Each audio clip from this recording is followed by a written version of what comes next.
Now, to discuss what we could possibly expect from today's hearing, we bring in Ohio journalist Jordan Miller.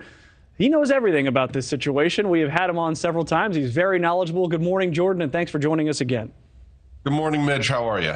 I'm doing well. I read the prepared remarks from Norfolk Southern CEO Alan Shaw. He said, we're sorry, we're determined to make this right. What do you think we're going to hear besides that today?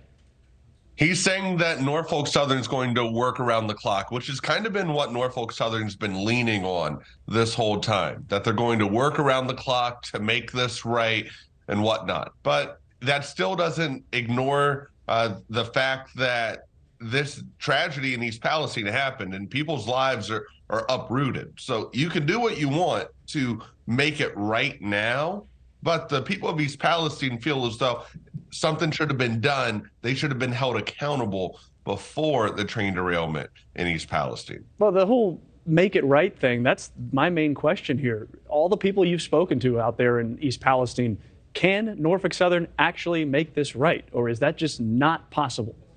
In a lot of their minds right now, making it right means for sure reassurance that the water is safe, the air is safe, the soil is safe.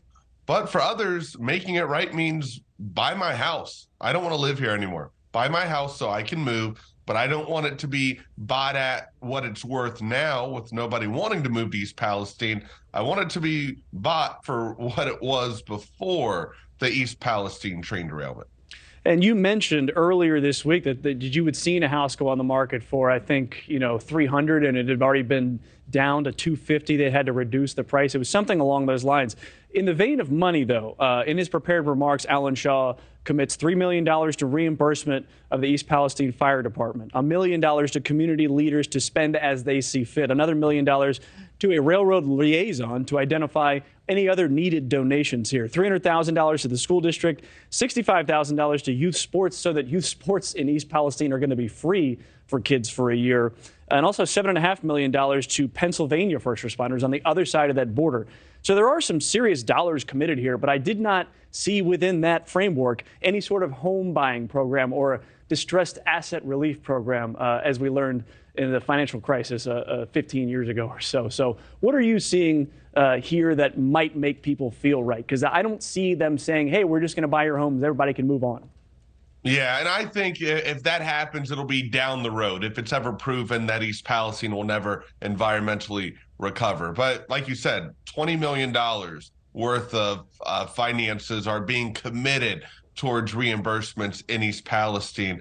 But I think one of the things that may help people sleep a little bit better at night is to know that Norfolk Southern is going to invest some money into the community, into the fire department, who virtually saved the town and the buildings surrounding it. It's still a miracle, in my opinion, that no buildings burnt down or were injured or were damaged during this catastrophic fire on February 3rd. But I also think that it shows that Norfolk Southern is willing to give the money back so these people can live their normal lives. The sports are big in the East Palestine community.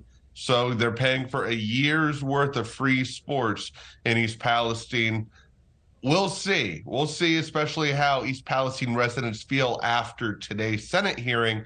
But the independent testers, they wanted to be heard at the Senate hearing as well.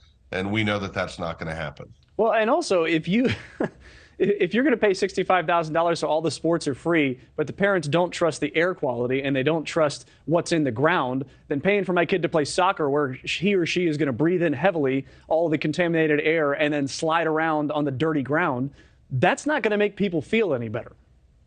No, and I wonder if, part of this, $65,000, $75,000 that they're going to pay, I wonder if that's going to allow them, if they want to go 2 districts over and play a sport throughout the summer, play soccer, play football, right down the road in Lisbon, Ohio, instead of East Palestine. I wonder if they'll cover travel expenses or whatnot. So this is all something we'll follow up. I'm not sure if it means they're going to have to play right in East Palestine, or if that it will allow East Palestine children to play in other areas.